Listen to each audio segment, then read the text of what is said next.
Historia që do t'u tregoj fillon kështu. Kam kaluar vetëm 28 pranvera në këtë jetë, por trupin dhe shpirtin tim i kam djerë të mplaken si të një gruaje që ka jetuar 100 vjet.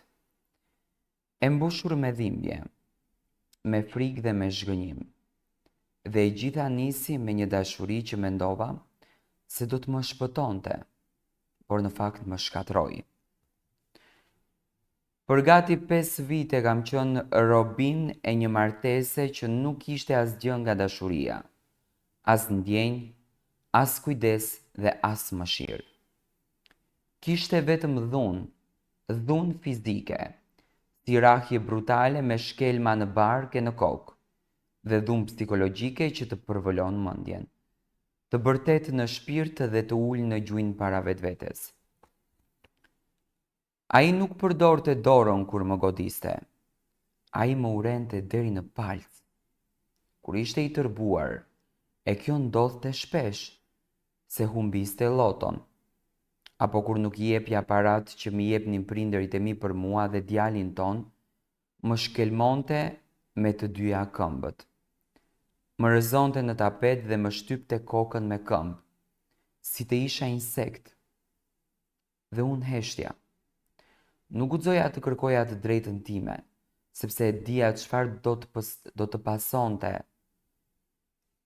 Më shumë dhunë, më shumë dhimbje. Djali im i vogël, drita e syve të mi, ishte dëshmitari i kësaj jete të errët. Nuk më linte as të përqafoja fëmijën tim si çdoja, si një nën. Nuk më linte të qeshja e të isha e lirë. Ai kishte frikë nga dashuria ime për djalin tim. Kishte frikë nga çdo formë lirie që unë mund të gjeja. Kishte frikë të më humbiste si shërbetore, sepse burr nuk ishte. Ishte një parazit i poshtër, xhelos dhe i rrezikshëm. E imagjinoni çfarë më thoshte? Më akuzonte se babai im ishte dashnori im, babai im. Njeriu që më solli në jetë, që më jepte lek për të ngrënë, kur burri im rinte gjithë ditën me celular në dorë, me loto e baste sportive pa punuar asnjë ditë të vetme. Ai burr që duhet të ishte mbështetja ime, më shkatërroi çdo grimcë dinjiteti. Dita e fundit me të ishte një ferë që se harroj dot as në ëndrat më të këqija. Pasi u zum, më futi me forcë në banjo. Më shtyu kokën brënda në shole dhe më rau aq fort sa më nxiu çdo pjesë të trupit. E kam parë veten në pasqyrë dhe nuk e njihja më veten.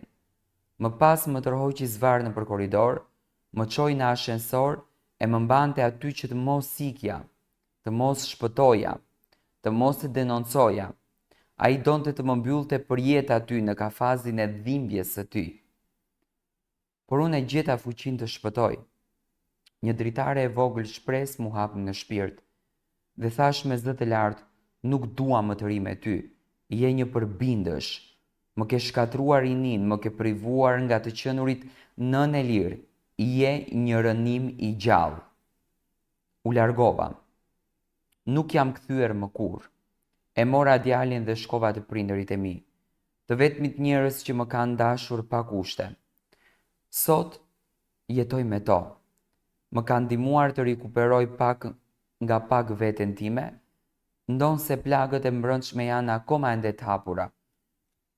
Ai më merr ende në telefon. Më shan, më kërcënon, më lutet, pastaj më mallkon, por unë nuk dridhem më, sepse kam kuptuar që burrat e tillë nuk ndryshojnë. Janë dhunues të lindur, dhe kur një nën duron, vetëm sepse është i biri i saj në mes, kjo nuk është dobësi. Është forca më e madhe që ekziston, por edhe forca ka kufijtë e saj. Unë nuk jam më viktim, jam një grua që kam mbijetuar. Uroj me gjithë shpirtin tim që asnjë grua të mos kaloj ferin që kam kaluar unë.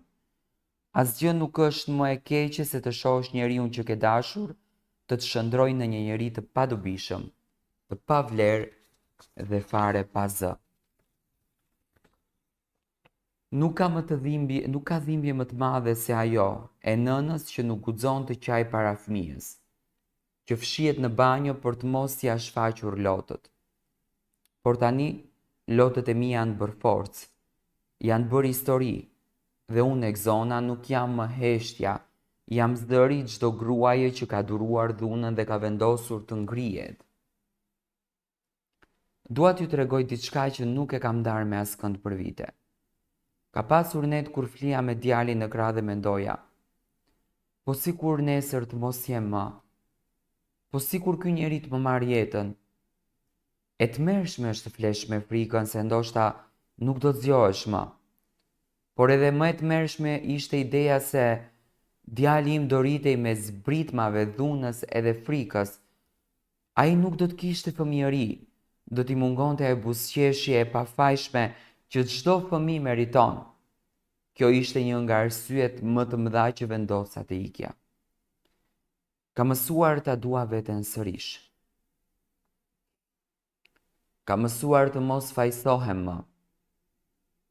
Shumë gra që përjetojnë dhunën ndihen fajtore, ndoshta e meritova, ndoshta duhej të heshtja më shumë. Ndoshta po e provokoja unë. Jo. Dhuna nuk është kur faj viktimës. Kjo shoqëri duhet ta kuptojmë në fund. Heshtja nuk është virtyt. Heshtja të vret. Sot unë flas sepse e di që diku një grua tjetër po qanë në heshtje dhe ka nevojë të dëgjoj se shpëtimi ekziston. Prindërit e mi nuk janë thjesht streha ime. Janë heronjtë e mi. Edhe pse ndoshta vuajtën në heshtje, edhe pse dinin gjithë tmerrin që unë e përjetova. Ata nuk më kthyen kur kurisin. Më kanë ndihmuar të rikthej pak nga pak veten time të vërtet. Aty ku më mohuan dashurin, ata më mbuluan me përqafime. Dhe djali im është forca ime. Është buzëqeshja që më mban në jetë. Ku shpresoj një ditë të jetë krenar për nënën e tij. Në fund dua t'u them të gjitha grave që po dëgjojnë këtë histori. Mos prisni që një ditë dhunuesi të ndryshoj. Ai nuk do të ndryshoj.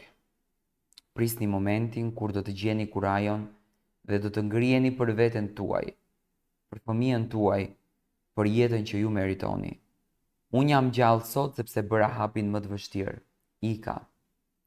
Dhe nëse munda, unë mundesh edhe ti.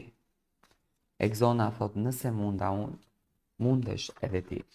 Mos jeton me dhunën.